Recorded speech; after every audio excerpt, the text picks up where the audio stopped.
سلط مركز التفكير الأمريكي الشهير ذو ويلسون في مقال تحليلي لمحامية التنمية الدولية لدى مجموعة البنك الدولي ليلي حنفي الضوء على قيم التضامن والوحدة التي عبر عنها الشعب المغربي خلال أزمة زلزال الحوز، مشيراً إلى أن المغاربة مارسوا القيادة في استجابتهم للأزمات كعاملين في مجال الرعاية الصحية في الخطوط الأمامية ومقدمي رعاية غير مدفوعة الأجر، وعاملين في تعبئة المجتمع بشكل متكامل. ولفت المصدر عينه إلى أن المشاركة العامة لا تتطلب قانوناً لتأطيرها،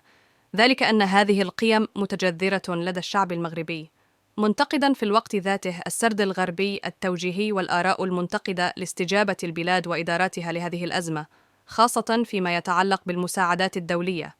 ومشدداً على أن التدفق المفاجئ للمساعدات من المجتمع الدولي يتطلب استعداداً كبيراً خاصة على المستوى القانوني. في السياق ذاته أوضحت المحامية عينها أن مبدأ سيادة الدول والدور الأساسي للدولة المتضررة من الكوارث في تقديم الإغاثة الطارئة يقع في مقدمة ومركز القانون الدولي والفقه القانوني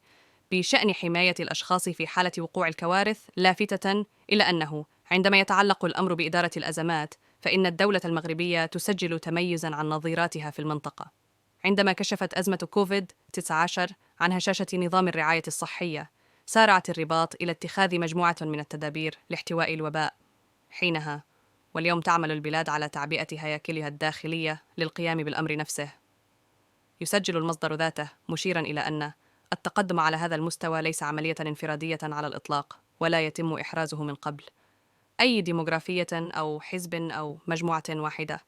ولكنه يتم في شكل متسلسل كما هو الشأن بالنسبة للمغرب. على صعيد آخر، أشارت كاتبة المقال إلى التفاوت التنموي فيما بين المجالين الحضري والقروي، مسجلة أنه رغم الخطوات التي قطعها المغرب لسد الفوارق المجالية والتقدم الملحوظ في الحد من الفقر خلال العقد الماضي، إضافة إلى التحسن التدريجي للولوج إلى الخدمات الأساسية، إلا أن هناك مجموعة من التحديات التي ما زالت قائمة في هذا الصدد، أبرزها ضعف البنية التحتية في المناطق الريفية والفوارق الكبيرة بينها وبين نظيرتها الحضرية. وأوضحت المحللة ذاتها أن العديد من المناطق الأكثر فقراً في البلاد، وخاصة منطقة الأطلس الكبير، تسكنها أغلبية أمازيغية، حيث ما زالت الخدمات الحكومية الأساسية غائبة، فيما يواجه السكان المحليون تحديات كبيرة بسبب استمرار الخصائص الاجتماعية والاقتصادية والعرفية والأسرية،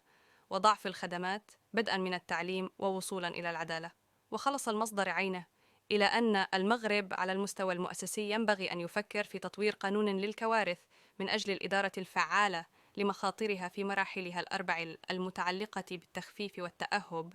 والاستجابة والتعافي،